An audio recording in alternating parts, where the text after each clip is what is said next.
Hi guys, welcome to Chapter 11. Chapter 11 is going to be inferences about two populations. So this is going to compare two different groups, and we're going to start by comparing proportions. And notice their new notation, they're going to put little subscripts. So you'll have P sub 1 minus P sub 2. So usually you're studying to see if there'll be a main difference. So usually you want to know if it'll be greater than 0, less than 0, or equal to 0.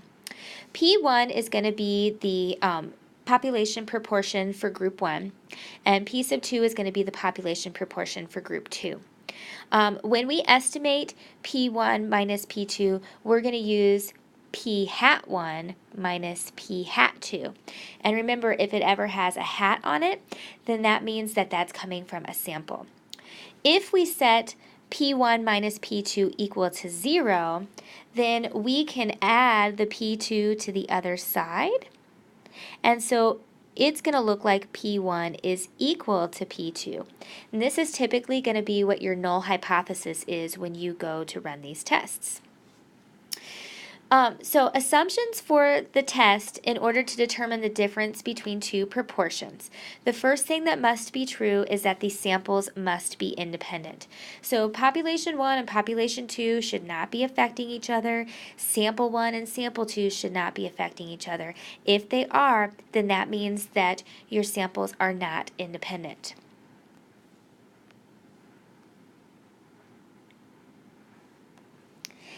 Next thing that must be true, if you take the sample size n times P1 hat, Q1 hat, it has to be greater than or equal to 10. If it's not, your sample size is not large enough. Same for the second group, because remember you have two populations now that you're studying. Take the sample size, P2 hat, times Q2 hat, and make sure that it is greater than or equal to 10.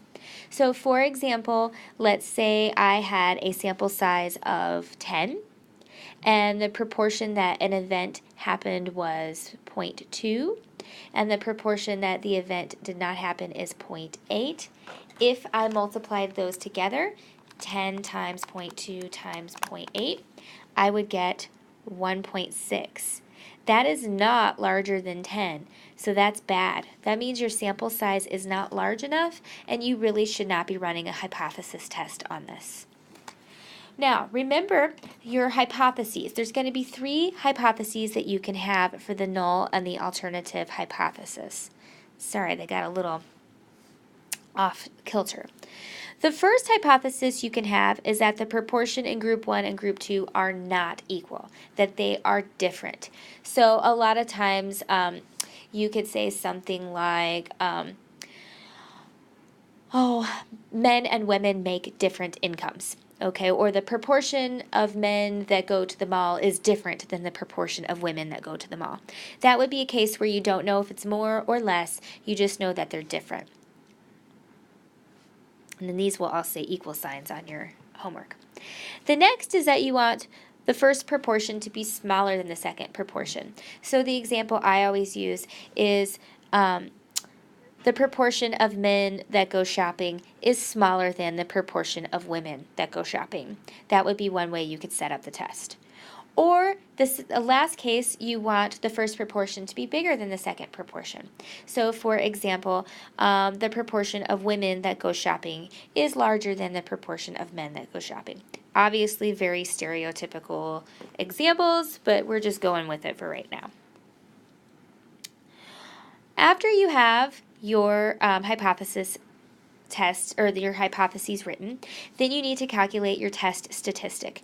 You're going to have 2 test statistics, and you just need to take the number of people that responded in favor of your statistic divided by the number of people you surveyed in each case. And so you'll have a P1 hat and a P2 hat. We're also going to create a pooled estimate, and that's where you add the 2 numerators together and add the 2 denominators together, and that's going to be your pooled estimate. You also will need to find Q hat, and that's just going to be 1 minus the pooled estimate. The test statistic then will be p hat 1 minus p hat 2 over the square root of p hat q hat times 1 over n1 plus 1 over n2. This can get very, very tedious to calculate by hand, so I would encourage you to use your calculator. Note that since this is a proportion, that it will come from the z table, so keep that in mind.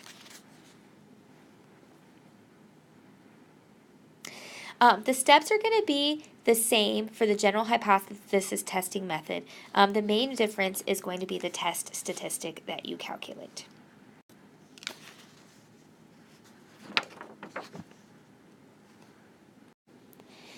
You also have a formula to calculate confidence intervals, and that's quite a long formula. So to do that, you have to take the difference of p hat 1 and p hat 2. You have to do plus or minus the z-score, and then you have to find this beautiful sigma. So p hat 1, q hat 1 over n1 plus p hat 2, q hat 2 over n2 added together under a radical. Note, because you're using z-scores, you're going to use table 5 or 6, or you can use inverse normal on your calculator. So let's look at an example. We're going to do this one by hand using the classical critical value approach, and then I'll show you how to do this on your calculator, which is probably going to be your preferred method so that you can do the p-value approach. Okay, so we believe a sweetener called xylitol helps prevent ear infections. In a randomized experiment, n sub 1 equals 165 children took a placebo.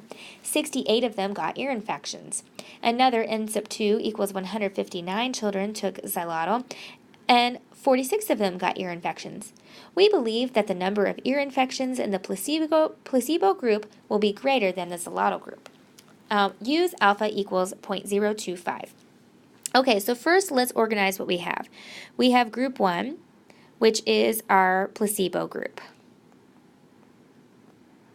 In group 1, we had 68 kids get ear infections, and there was 165 kids in the group. So that gives you a p hat for group 1 of 68 over 165. Group 2 was our group that received our treatment, our xylitol. In that group, so this is our treatment group. In that group, we had only 46 kids get ear infections, and 159 were in that study. So that leaves a p hat of 46 out of 159. Okay, so now that you have most of your data made, you're also going to have to come up with your pooled p hat. So remember, for the pooled p hat, you need to add the numerators together, and you need to add your denominators together. If you guys seem to prefer decimals, so as a decimal, the pooled p hat would be 0.35185. Then you need the q hat, which is going to be the complement of that. So you do 1 minus the 0.35185. And your q hat is 0.64815. If you want decimals for p1 hat, that is 0.41212. And the decimal for p hat 2 is 0.28931. Okay, so you need all of this fun stuff before you can start doing anything. Let's then create our hypothesis statement, our null hypothesis, and our alternative hypothesis. We are comparing P1 and P2.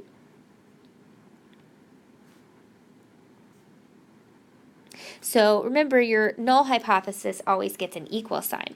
The alternative hypothesis is typically what your claim is. In this problem, we believe the number of ear infections in the placebo group, group 1, will be greater than the treatment group, group 2. So we believe the placebo group is bigger than the treatment group.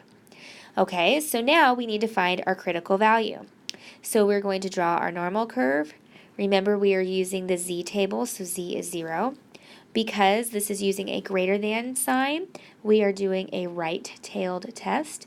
So we need to find the critical value for alpha equals 0.025. So if you're doing this on your calculator, you can just do the inverse normal for 0.025. Keep your mean 0 and your standard deviation 1. And it will tell you that the critical value is negative 1.96. Now, negative 1.96 would be right if this were a left-tailed test, but since it's a right-tailed test, we need to change that to positive 1.96. Now we need to calculate our test statistic. So our test statistic is going to be the really, really long one, which is our z equals p hat 1 minus p hat 2 over p hat q hat 1 over n1 plus 1 over n2, all under a radical.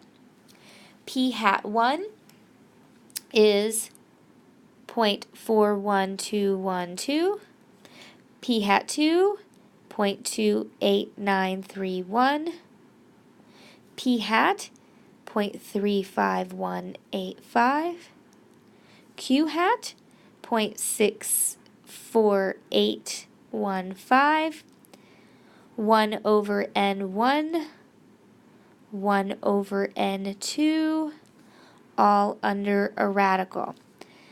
Then you have to type that in your calculator without making a mistake. So let's see if we can do that here.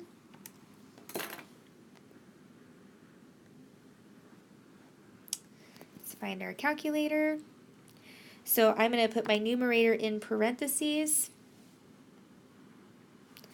0.41212 minus 0.28931. Then I'm going to divide by the radical of 0.35185 times 0.64815 times 1 over 165 plus 1 over 159, and hit enter, and I get 2.314. That is my test statistic.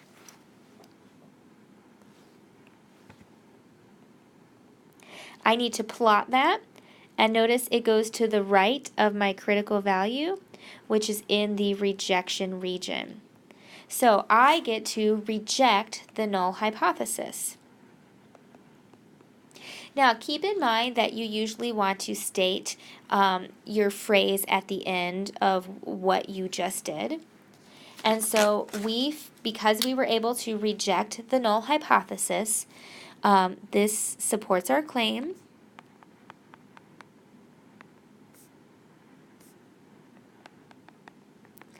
that the placebo group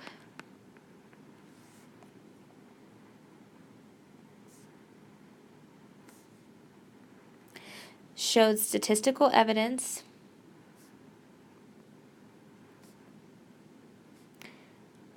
of more ear infections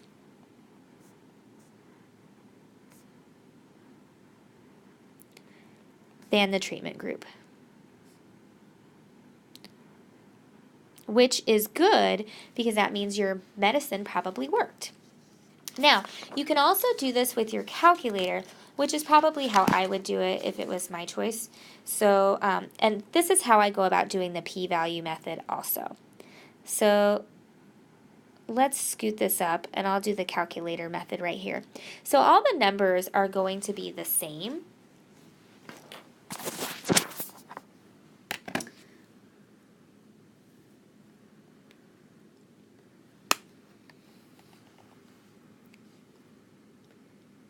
Okay, so I'm going to go to my stat button. I'm going to go over to the tests. And this time, I'm working with not one proportion, but with two proportions. So I'm going to go down to option 6 for the two proportion z-test. X1 is how many people had ear infections in the placebo group. Oops, typo. Man, I can't type. N1 is how many people were in the placebo group.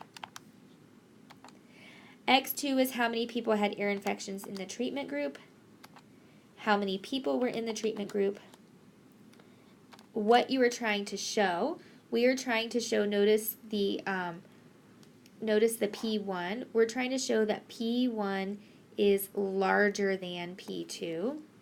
So we're going to scroll over to P2.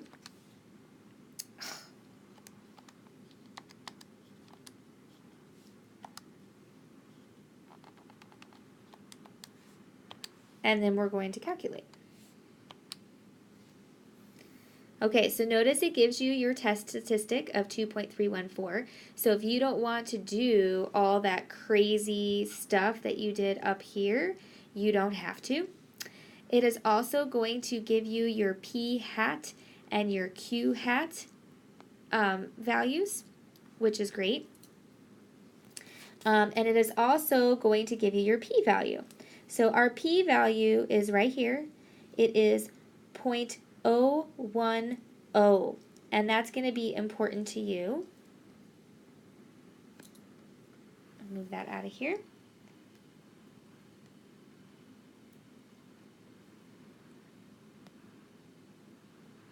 Okay, 0.010. So if you're doing the p-value approach, then you can say that your p-value of 0.010 is smaller than your alpha value of 0.025, which is good. Whenever the p-value is smaller, you get to reject H naught. And then you get to say the same statement that we did above. This supports our claim that the placebo group showed statistical evidence of more ear infections than the treatment group. Okay, last but not least, you can do this with a confidence interval, which is going to be my absolute last pick, but it is an expectation on your test, so let's do it. Okay, so for the confidence interval,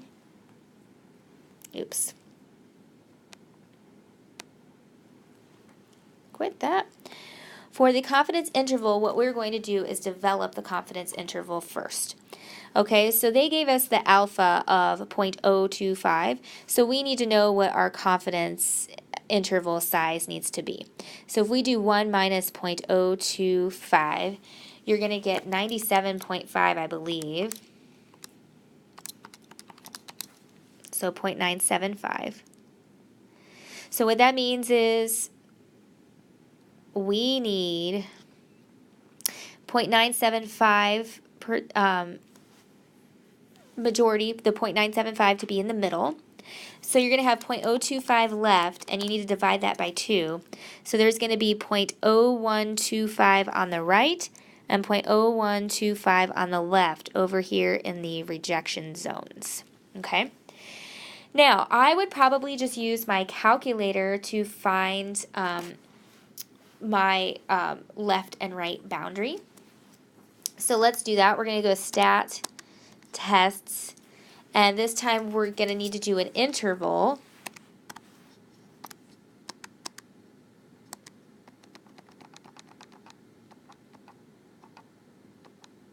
Okay, so I'll show you on a little video here.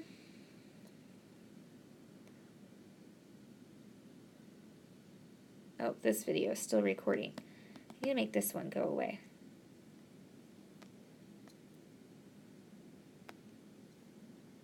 Okay.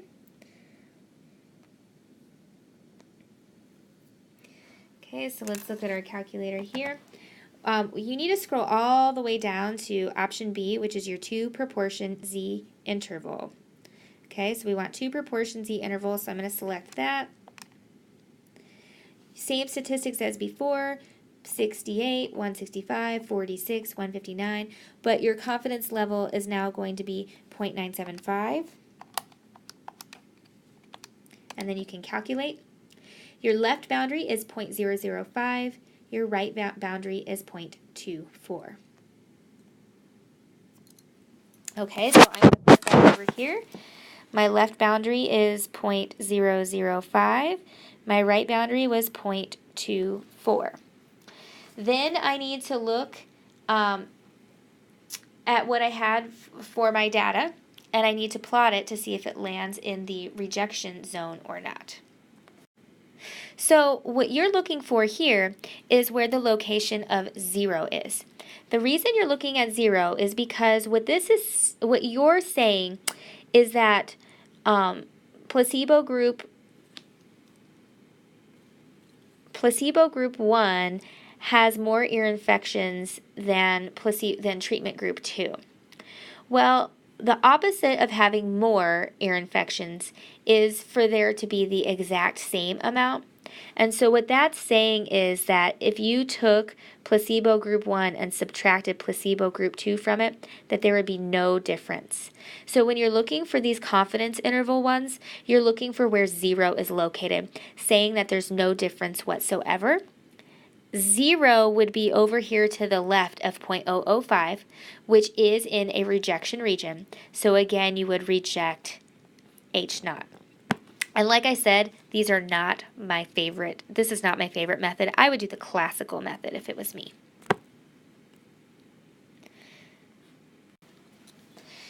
Okay, so let's check out another example just to make sure we're all on the same page. On April 12, 1955, Dr. Salk released the results of clinical trials for his polio vaccine. In these trials, 400,000 children were randomly divided into 2 equal groups. The subjects in Group 1 were given the vaccine, and 33 developed polio. The subjects in Group 2 were given a placebo, and 115 developed polio. Can it be concluded that the proportion of children that developed polio was less for the vaccinated group at alpha equals 0.05? Okay, so let's first look at that. Sorry, I'm going to copy this really quick and put it on the next page. And then we can just ignore the writing down here. So let's see if I can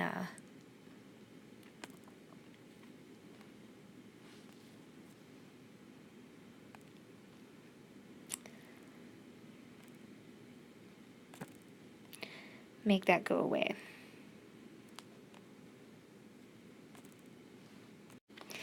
Okay, so now we're ready. We can start going through. So we have 2 groups in this situation. Group 1 received, let's see. In Group 1, they were given the vaccine. So Group 1 received the treatment. Group 2 received the placebo. Okay, now it says in these trials, 400,000 children were randomly divided into 2 equal groups. So that means in each case, there was 200,000 kids in the group. In the treatment group and in the placebo group. They each had 200,000. Okay, now in the treatment group, the subjects in Group 1 were given the vaccine and 33 developed polio.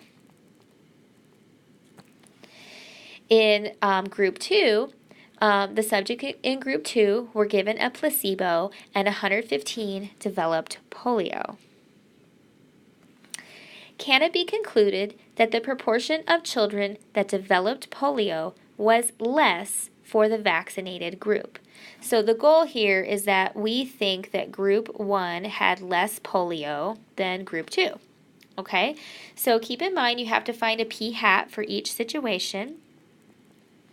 P-hat for Group 1 would be 33 over 200,000. P-hat for Group 2 would be 115 over 200,000. You also need to find your generic p-hat. That's where you add the numerators together and you add the denominators together.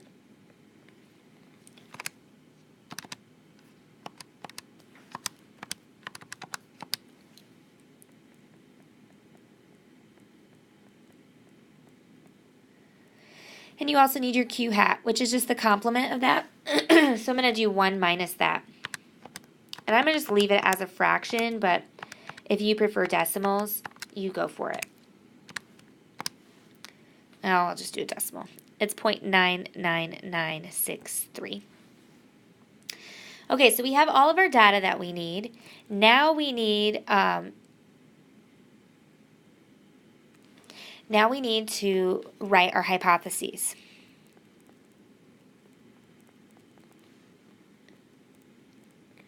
Our hope is that group 1 has less polio than group 2. So our hope is that population 1 is smaller than population 2. The null hypothesis says we don't know what we're talking about and that they're going to be the same. So we're hoping that we can reject the null hypothesis, which is going to support our claim. So this is going to be a left-tailed test. So I'm going to draw my normal. I'm going to find my critical value. And anything to the left of that critical value is in the rejection zone. So in this problem, I'm at the alpha equals 0.05 level. And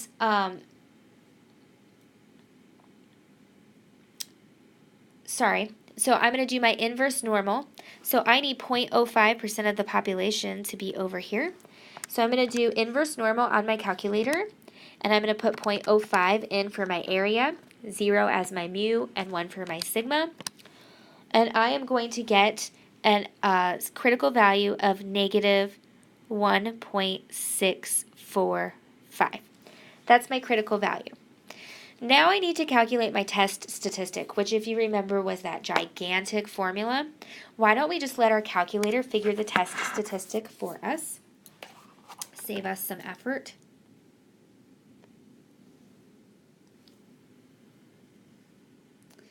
So I am going to go to Stat, Tests, to Proportion Z-Test. My X1 was 33, N1 was 20,000, 200,000, sorry. X2 was 115, N2 was 200,000. And I think that X1, or the P1 group, is smaller than the P2 group.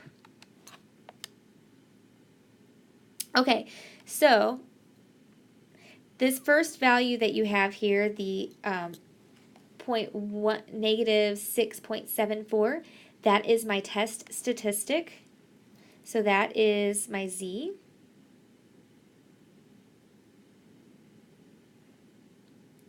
And then the p-value is the 7.88e to the negative 12. So that means we have 11 zeros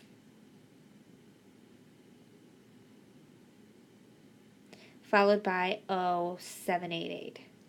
So itty-bitty tiny number.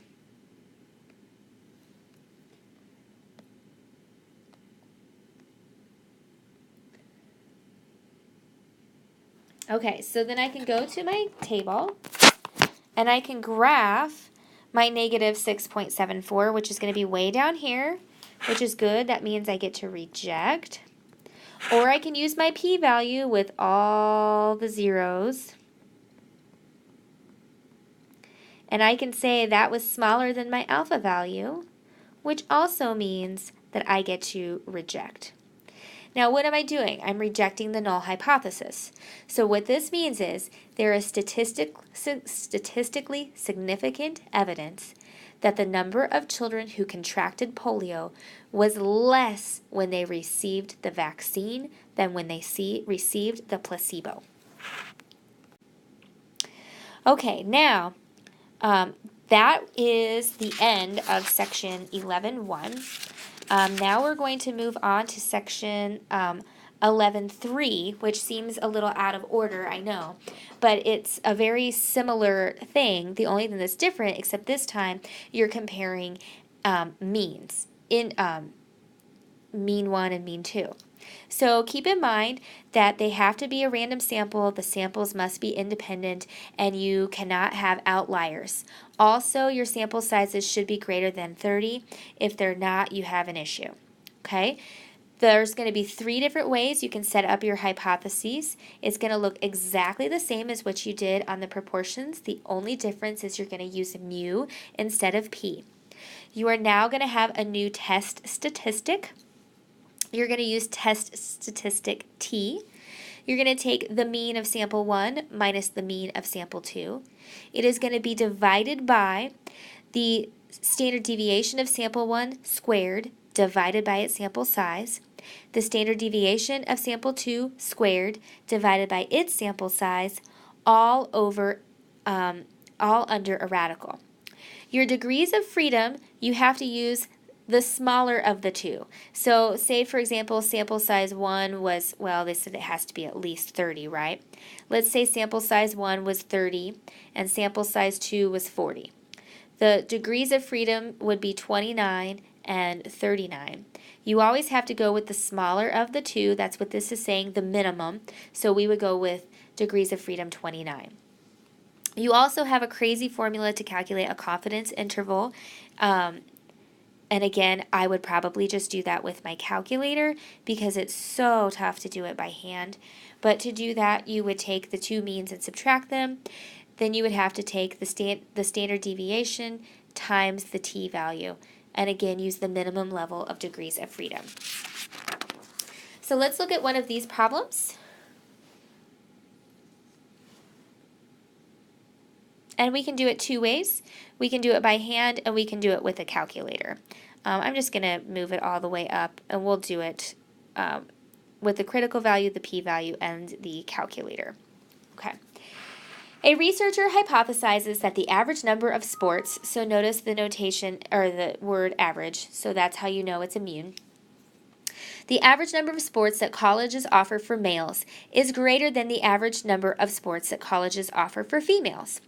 From a sample of 50 colleges, the mean number of sports offered for males is 8.6, with a standard deviation of 3.3, and the mean number of sports offered for females is 7.9, with a standard deviation of 3.3.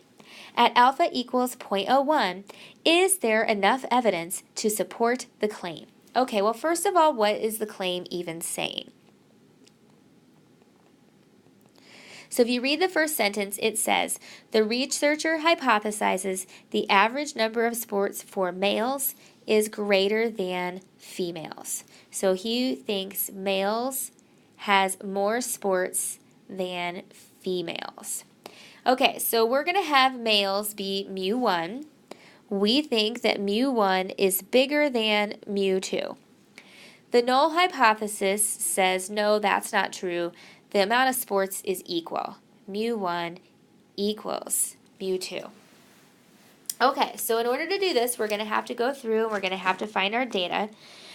This is going to be a right-tailed test because we think that it's going to be greater. So we're going to have to find the critical value over here. So in this situation, we need a little data before we can find our critical value. So let's look at our males and our females. It says that our males, so there's a sample size of 50, so N is 50 in both cases. So N1 is 50 and N2 is 50. The mean number of sports offered for males is 8.6, so X bar for the males is 8.6. The standard deviation is 3.3. So S1 for the males is 3.3. The mean number of sports offered for females is 7.9. So X bar for the ladies, 7.9. And the standard deviation is 3.3. Okay, so from this, since both groups have the equal number of samples of 50, that means our degrees of freedom is going to be 49 regardless, because they're both 49. So we'll need to use inverse T for 49 degrees of freedom at the alpha equals 0.01. So you can do that on your table if you want, or you can just use it doing inverse T on your calculator. So I'm going to hit second vars, inverse T. The area is going in as 0.01, and the degrees of freedom is 49. And I'm getting my critical value as negative 2.40. Now, that's because your calculator is programmed to always tell you the one on the left. We're going to change it to positive 2.403 since we're dealing with a right-tailed test. Then I need to calculate my test statistic.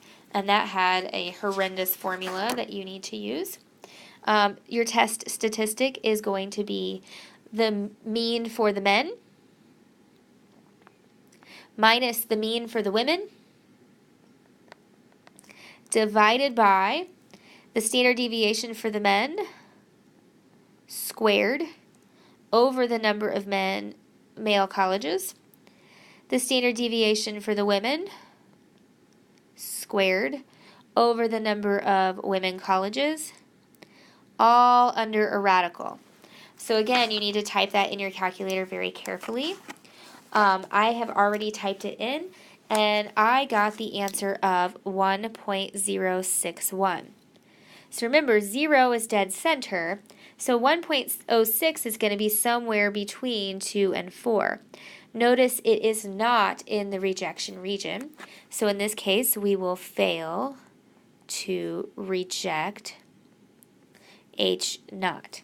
So what that means is there is not statistical evidence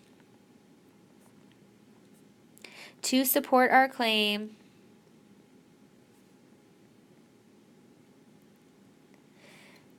that there are more male sports than female sports. So what you thought was not proven. Okay, so you cannot reject the null hypothesis. Now, if you want to do this with your calculator, that's not too terrible. I can show you how to do that quick.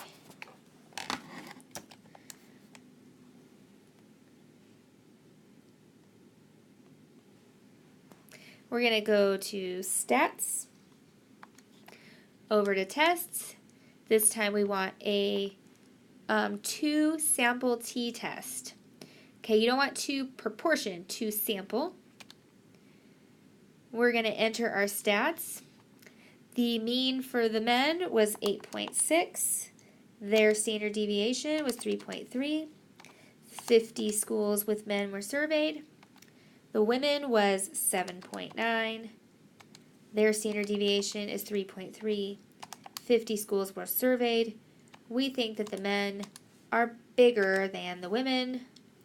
And then you do not want it pooled because these are independent means.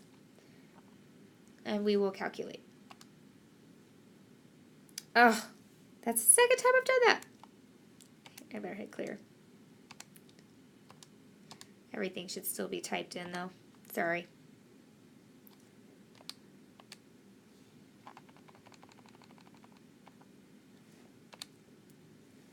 Okay, so it's going to give us our t-value that we previously calculated, the 1.061.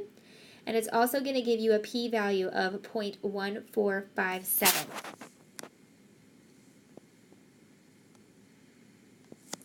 Using the p-value, you can also reject the null hypothesis. We know that our p-value was 0.1457. We know that our alpha value was 0.01.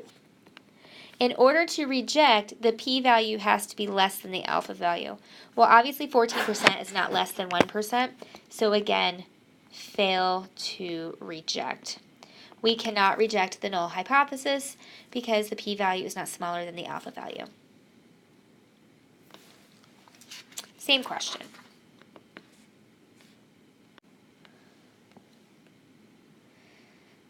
Okay, let's look at one more example, and then we'll go to section 11.2, and we will be done. We wish to answer the following question. Do you think that the mean time of watching TV is different for the population of college men than it is for college women? Use alpha equals 0.01. Population 1 is men. 59 were surveyed. The mean was 2.37. The standard deviation was 1.87. Population 2 was women. The mean is the sample size is 116. The mean is 1.95, and the standard deviation is 1.51. The question is, do we think that it's different?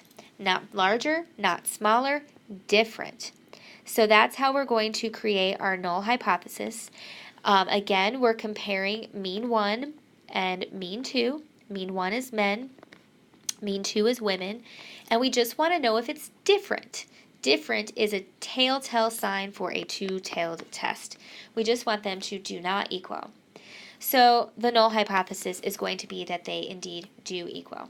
So if you were going to do this with your critical value method, you would need to find a critical value for the right-hand side and for your left-hand side. So we're going to have to take the 0.01 and divide it by 2. We need to know which degrees of freedom to use. The first sample has 58 degrees of freedom, and the second sample has 115 degrees of freedom. Remember that you always need to use the smaller of the two, so we are going to use 58 degrees of freedom. So I'm going to go to second vars. I'm going to go to inverse t. I want an area of 0.005, because remember, I need the two tails to add up to be 0.01. My degrees of freedom is 58. And so my critical values are 2.66 and negative 2.66. Then I'm going to calculate my test statistic, and I'm going to do the rest of the calculation with my calculator to save time and effort. So I'm going to hit the stat button, and I'm going to run a test, and I'm doing a 2-sample t-test. For my men, I have an average of 2.37 with a standard deviation of 1.87 and a sample size of 59.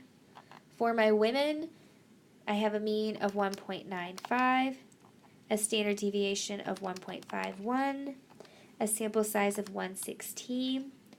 I think that they're just going to be different, so it's a two-sided. It is not pooled because it's not a dependent test. And I'm going to calculate.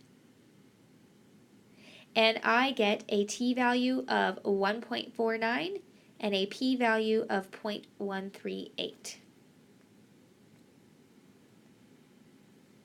Okay, so I will first plot my t-value of 1.49. That was my test statistic.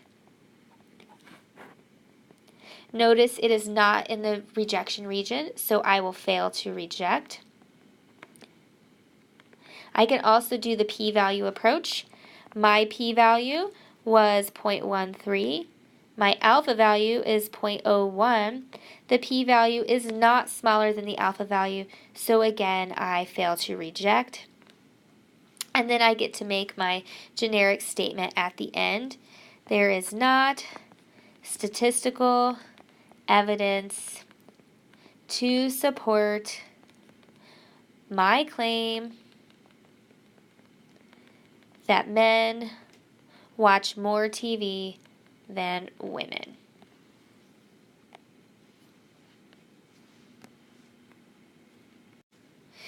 Okay, last subject is section 11.2, and then we are all done.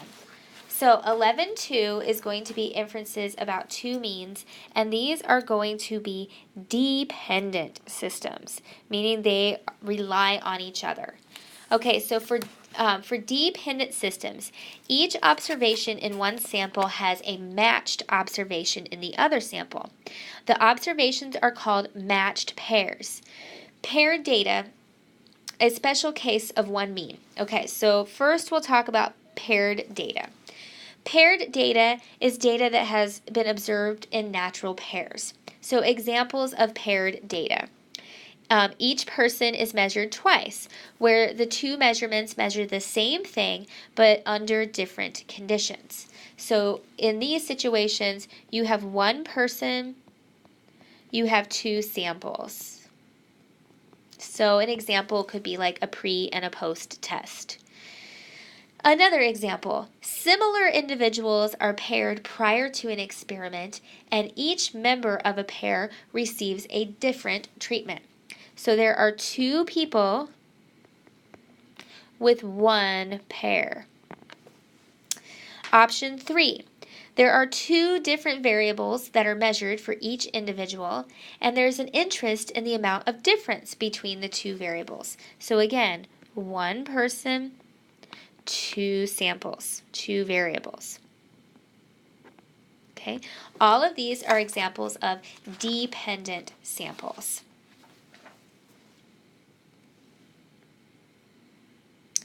When using paired data, you are interested primarily in the difference and not in the data itself. So for dependent samples or matched pairs, we're going to do a mean of the difference of means. The way you calculate the difference of means is you take the mean from the first sample and subtract the mean from the second sample. Difference means subtraction. The difference between the means of the two samples, we're going to call x bar d, or we'll just call it d bar. So if you see that, that is the difference, the means of the differences. The difference between mu1 and mu2 is the difference between population means, and we're going to give that a mu d to show the difference of scores. N is going to denote the number of observations in each sample, and S sub d is going to serve as the standard deviation of the differences. If you have paired differences, N is going to equal the number of pairs, D is going to be the difference in the two variables, U sub D is going to be the population mean of the differences, which is mu1 minus mu2. X bar D, or D bar, is the sample mean of the differences. So what you need to do is you need to find the differences in the two dependent samples, and then you find the mean of the differences. S sub D is the standard deviation of the differences. Sorry, I think a couple of those got repeated. So let's look at an example really quick. Okay, so in this situation, we have one person and two variables. We have the students, students 1 through 7. We have their computer time, we have their TV time, and we have the difference. So student 1 uses the computer, we'll say, for 30 hours a week, and uses the TV for 2 hours a week. That's a difference of 28. Student 2 does 20 hours and 1.5 hours. That's a difference of 18.5. So notice I'm just subtracting. 10 minus 14 is negative 4. 10 minus 2 is 8. 10 minus 6 is 4. 0 minus 20 is negative 20. And 35 minus 14 is 21. So you just calculated the difference. Now, after we calculate the difference, we typically like to do a hypothesis test with it. In hypothesis testing for means, you're going to use a t-test if it's a dependent sample. You do need to make sure that it is a random sample. You need to make sure that it has matched pairs. You need to make sure that it is normally distributed with no outliers, or that the sample size is larger than 30. There's 3 different options that your hypothesis can study. Your first says that there's no difference among the means, or, that's your null hypothesis. Your alternative hypothesis is that the means are in fact different. You do not care if they are larger or smaller, just that they are different. Your second alternative hypothesis is that the first mean is smaller than the second mean. You'll know that because it'll be less than 0. Your third alternative hypothesis is that your first mean is larger than your second mean, and you'll know that because it'll give you a positive subtraction when you do that. Your test statistic, you need to take the sample difference of means minus the population difference of means, divided by the sample standard deviation difference, divided by the square root of the sample size. The degrees of freedom is still the sample size minus 1. To calculate a confidence interval, you need to take the mean difference plus or minus the t-value times the the standard deviation difference of means divided by the square root of n. Note we will be using the t-value for everything, so we'll be using table 6. So we have the same problem, and we've been asked to do it 3 different ways. We've been asked to do it with the critical value, with the p-value, with our calculator, and I believe they also want us to do it with the confidence interval approach, okay, which is, again, not my favorite method, but we'll do it. Actually, we don't have to do it on this one. So we'll do critical value, p-value, and calculator. I'm just going to scoot this up so we have plenty of room. They all say the same thing. Oh, it does ask for confidence interval approach. Okay, we'll do all 3. Okay, so 10 pilots performed a task in a simulator while completely sober. 3 days later, after drinking alcohol, the response variable is the time in seconds of useful performance of the tasks. The researchers believe that useful performance decreases with alcohol. For the sample, the mean difference was found to be 195.6, and the standard deviation of the difference was 230.5. Use alpha equals 0.5. So let's list everything that we know so far. Our sample size was 10. We did this on 10 pilots. We've been provided with X bar, which is the difference in their response time. The difference in their response time was 195.6. So I believe this was measured in seconds, yes.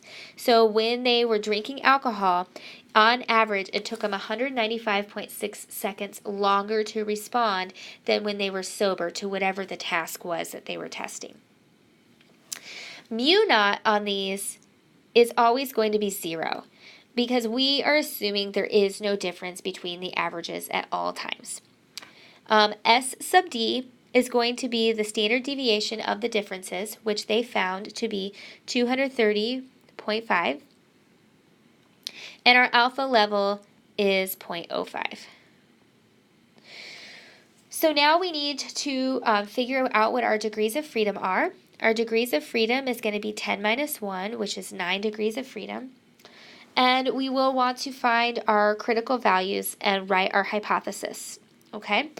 So this says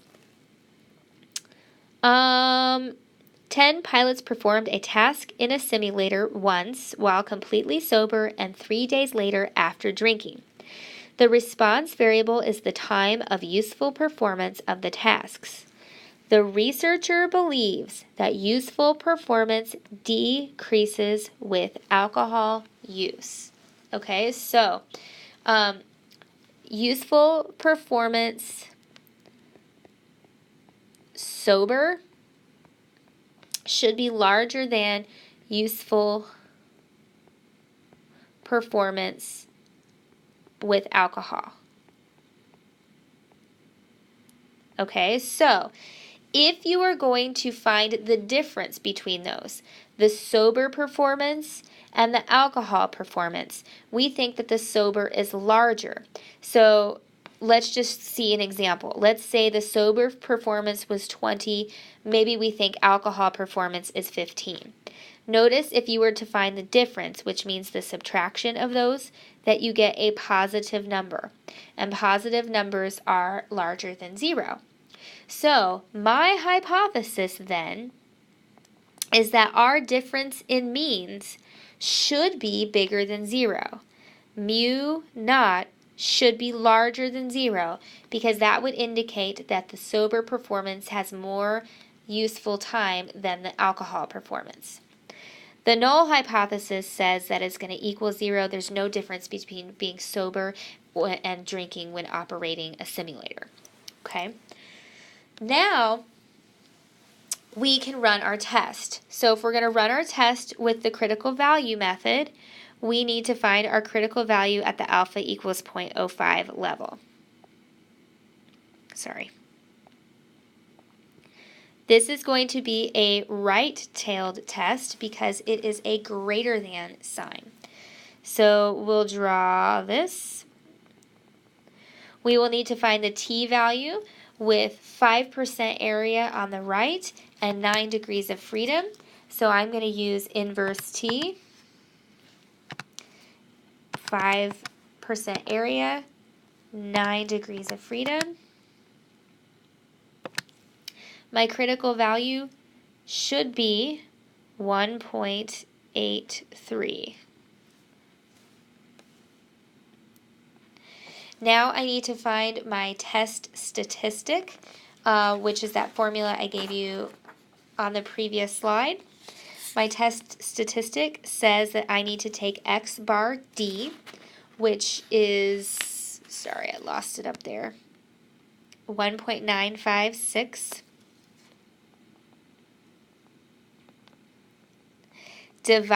Subtract away mu sub 0, which is always going to be 0, over the s sub d divided by the square root of n. Okay, so if I do that, 195.6 divided by 230.5 divided by the square root of 10, I get a t-value of 2.683, which is way over here to the right in the rejection region. So I get to reject the null hypothesis. So this supports our claim that pilots have more useful time sober than they do drunk. You can also do this on your calculator. So let's see what that looks like.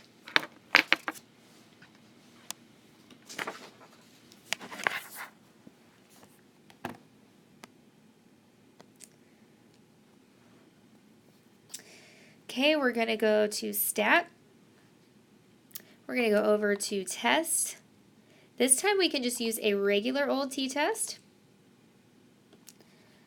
We are saying that the difference between the means will be nothing. That's what the hypothesis test says. Our data shows that there's a difference of 195.6 with a standard deviation of 230.5 with a sample size of 10. And we are hoping to show that mu is greater than 0. Notice it gives you your t-score of 2.683, and it gives you a p-value of 0.012.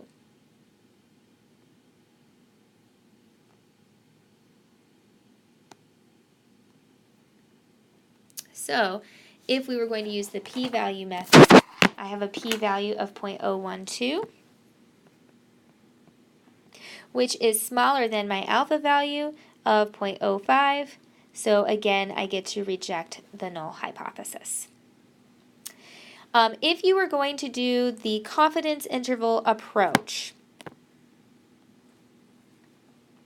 you would need to find the confidence interval of the mean times that your sample lies in. So I would probably do this on my calculator using t-interval.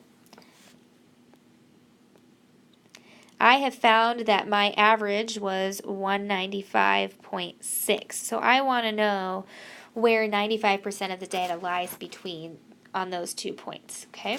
So again, I would use my calculator.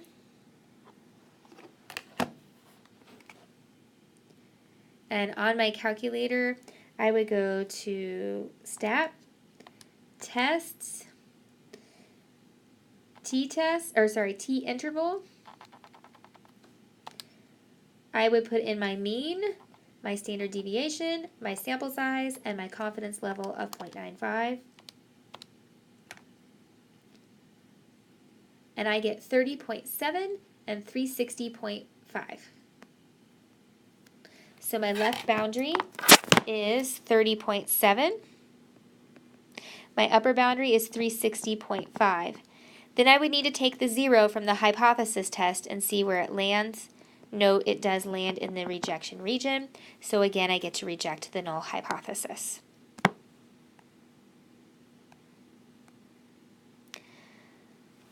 Okay.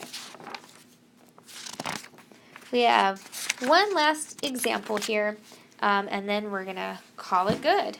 And you guys can start your homework and get ready for that test. A dietitian wishes to see if a person's cholesterol level will change if the diet is supplemented by a certain mineral. So we're looking for cholesterol to change. 46 subjects were pre-tested, and then they took the mineral supplement for a 6-week period. The results produced a mean of the differences that equals 16.7 and a standard deviation of the differences that equal 25.4. Can it be concluded that cholesterol levels have changed?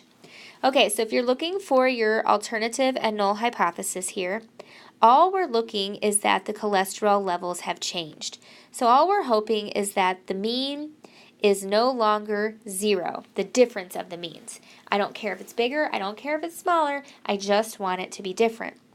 Your null hypothesis says they're exactly the same, there is going to be no difference between the two. Okay, so let's list everything that we have. We have studied 46 people. We have found that the mean of the differences is 16.7. We have found that the standard deviation of the differences is 25.4. We're at an alpha equals 0.01 level. So let's go ahead and just do this with our calculator to save ourselves some time. I'm going to go to the stat button. I'm going to go to tests. I am calculating a t-test. My null hypothesis says there is a difference of 0. My study says that there's a difference of 16.7. I have fat fingers today, guys, sorry. With a standard deviation of 25.4 and a sample size of 46.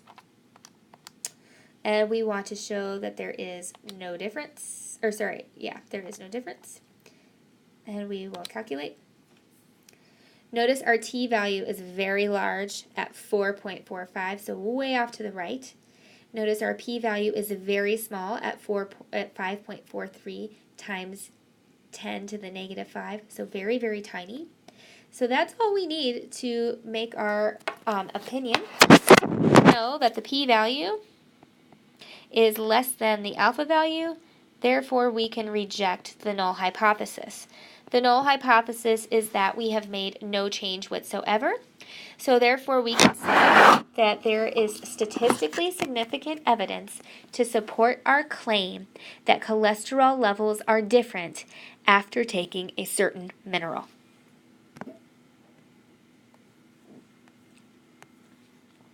All right. If you're looking for a nice overview of this material, section 11.5 will give you an overview. First, I would look to see if you are studying proportions, which are about p, means about mu, standard deviations, which we did not do in this class, so don't worry about it. If you're doing a proportion, use a z-test. If you are studying mean, you then have to see if your data is matched or not. If it is matched, you need to use a pairs t-test. If it is not matched, then you'll use a normal t-test. All right, guys, let me know if you have any questions, and good luck.